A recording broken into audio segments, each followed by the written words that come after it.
Ya, terima kasih Anda masih bersama kami. Bagi Anda yang baru saja bergabung, kami hadirkan kembali 3 berita utama hari ini.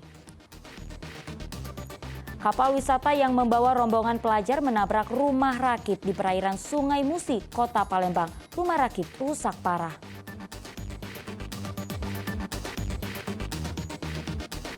Ribuan ikan di Danau Ranau, Kabupaten Ogan Komering Ulu Selatan mabuk dan muncul ke permukaan air.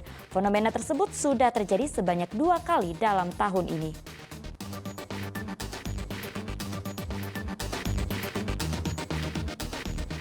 Momen wisuda jadi hari bahagia bagi para mahasiswa yang lulus kuliah dan pengrajin boneka wisuda di Kota Palembang.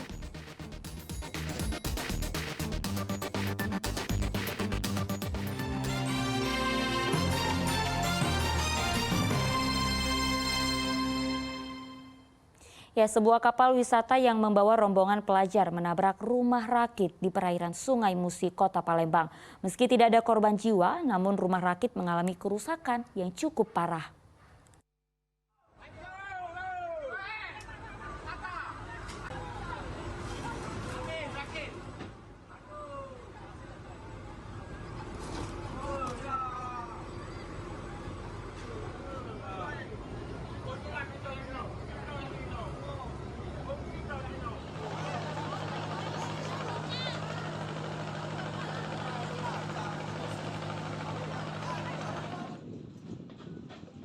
Agak Kak Tan.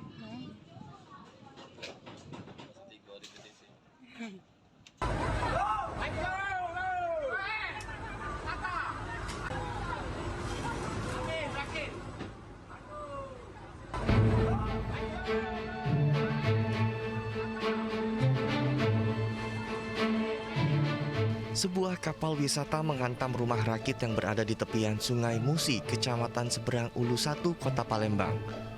Kapal yang mengangkut rombongan pelajar ini meluncur deras sehingga merusak bangunan. Usai kejadian, kapal pun tidak melanjutkan perjalanannya dan segera menurunkan 10 penumpangnya di dermaga terdekat. Meski tidak ada korban jiwa dalam insiden ini, namun rumah rakit yang berfungsi sebagai tempat pembuatan speedboat ini mengalami kerusakan yang cukup parah. Beberapa tiang penyangga dan atapnya berantakan, sehingga harus segera dilakukan perbaikan. Diduga insiden ini disebabkan karena kapal mengalami gangguan pada mesinnya. Mesin nabrak rakit. Apa yang rusak? Yang rusak cukup parah, 80% ya rusaknya dari bangunan rakit ini kan. Kalau ini sudah dicek sama Hadisub, tapi belum ada kelanjutannya. Pak Dokter. Pihak pengelola kapal telah bertemu dengan pemilik rakit dan berjanji akan bertanggung jawab penuh atas semua kerugian yang dialami korban. Didi Ruansyah melaporkan dari Kota Palembang. Ya, bahan material bangunan seperti semen putih ternyata dapat menghasilkan sesuatu yang bernilai ekonomis. Di tangan seorang pria asal Kota Palembang, semen putih yang merupakan bahan baku membuat gipsum dapat disulap menjadi souvenir boneka wisuda yang cantik. Kerajinan boneka itu pun terus berkembang dan menghasilkan pundi-pundi rupiah.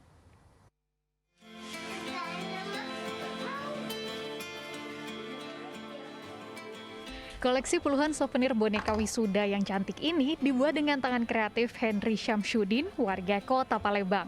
Namun siapa sangka boneka wisuda ini dibuat dengan cara memanfaatkan bahan bangunan untuk membuat gipsum, yaitu semen putih. Meski awalnya coba-coba, namun souvenir rumahan ini justru berkembang dan menghasilkan pundi-pundi uang. Untuk membuat boneka wisuda dibutuhkan bahan baku cukup sederhana, yaitu cetakan, semen putih, air, dan cat minyak. Pada tahap awal, campur semen putih dengan air lalu diaduk hingga merata. Kemudian campuran semen putih dan air dimasukkan ke dalam cetakan boneka. Setelah cetakan boneka sudah mengering, boneka ini langsung diwarnai dengan menggunakan cat agar terlihat lebih menarik. Henry sendiri awalnya perajin gipsum. Namun karena permintaan gipsum terus menurun, Henry pun terpaksa menutup usahanya. Bermodal keterampilan dan belajar melalui media sosial, ia pun alih profesi menjadi perajin souvenir boneka wisuda. Awal mulanya kita nih ini kendala waktu itu lagi usaha kita list gipsum untuk plafon rumah itu sepi. Jadi kita buat apalah selain inovasi dari gipsum ini, selain list profil. Nah, kita buatlah model boneka. Model boneka kita juga punya keahlian buat cetakannya. Nah, kita teruskan sampai maknya hari. Belajar kita kemarin nengok di internet kan. Nah, belajarnya nengok di internet. Nah, kita baca. Alhamdulillah sampai ini sempurna sudah. Bentuknya yang unik membuat souvenir yang satu ini kerap kebanjiran pesanan, apalagi saat ada kegiatan wisuda di beberapa kampus di Kota Palembang. Biasanya saya ambil 150, 200, nggak tentu. Biasanya dijual kemana? Kemana aja yang ada wisuda. Jual berapa kok biasanya satu? Ya macam-macam dari 100 sampai ke 50. Dalam satu hari, Henry membuat 150 boneka wisuda. Satu buah boneka ini dijual mulai harga Rp50.000 hingga Rp150.000, tergantung ukurannya. Dedi Ruansyah melaporkan dari Kota Palembang.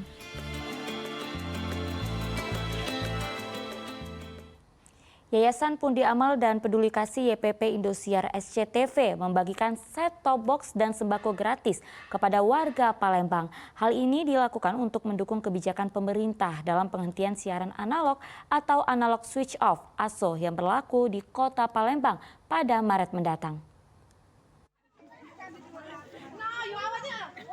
Jelang penghentian siaran analog pada 20 Maret mendatang di Kota Palembang, Yayasan Pundi Amal dan Peduli Kasih Indosiar SCTV membagikan 1.300 set-top box secara gratis dan sembako kepada warga di Kota Palembang. Set-top box dan sembako diserahkan langsung secara simbolis oleh Corporate Sekretari SCTV Indosiar, Gilang Iskandar. Sebelumnya, YPP Indosiar SCTV membagikan 6.000 lebih set-top box secara gratis di 3 kecamatan di Kota Palembang. Distribusi set-top box ini dilakukan pihak kecamatan sesuai dengan penerima yang sudah direkomendasi oleh Kementerian Kominfo. Kita membagikan STB dan sembako karena memang ini banyak yang memerlukan ya. Pertama, STB ini terkait dengan rencana untuk analog switch off. Kota Palembang rencana tanggal 20 Maret 2023 akan dilaksanakan ASO. Dan kita ingin supaya masyarakat jangan kehilangan tontonan, terutama SCTV Indosiar. Jadi kita bagikan. Secara nasional, MT Group telah membagikan secara gratis 90.000 set-top box agar masyarakat dapat menikmati siaran digital, khususnya Indosiar dan SCTV. Yonar Ihrom melaporkan dari Kota Palembang. Sementara itu, paket sembako dan set-top box dibagikan secara gratis oleh Menteri Perhubungan Budi Karya Sumadi. Kegiatan ini merupakan kerjasama dengan Yayasan Pundi Amal Peduli Kasih SCTV Indosiar di daerah Sukajaya, Kota Palembang. Menteri Perhubungan Budi Karya Sumadi minggu kemarin berkunjung ke Kota Palembang, tepatnya ke Masjid As-Somad di Sukajaya, Kecamatan Sukarami. Budi Karya meresmikan masjid tersebut sekaligus membagikan set-top box dan sembako gratis kepada warga di sekitar masjid. Kegiatan ini merupakan kerjasama Yayasan Pundi Amal Peduli Kasih SCTV Indosiar dan Yayasan Bahtera Maju Indonesia yang diketuai oleh Budi Karya Sumadi. Yayasan MTG itu sudah sejak lama bekerja sama dengan dua yayasan ya. Satu Yayasan Bahtera Maju Indonesia dan Yayasan As-Somad. Tujuan dari Yayasan SCTV itu sangat mulia. Jadi kami sebagai partner turut menyalurkan. Yang bagus adalah bahwa kita itu tidak boleh sektarian.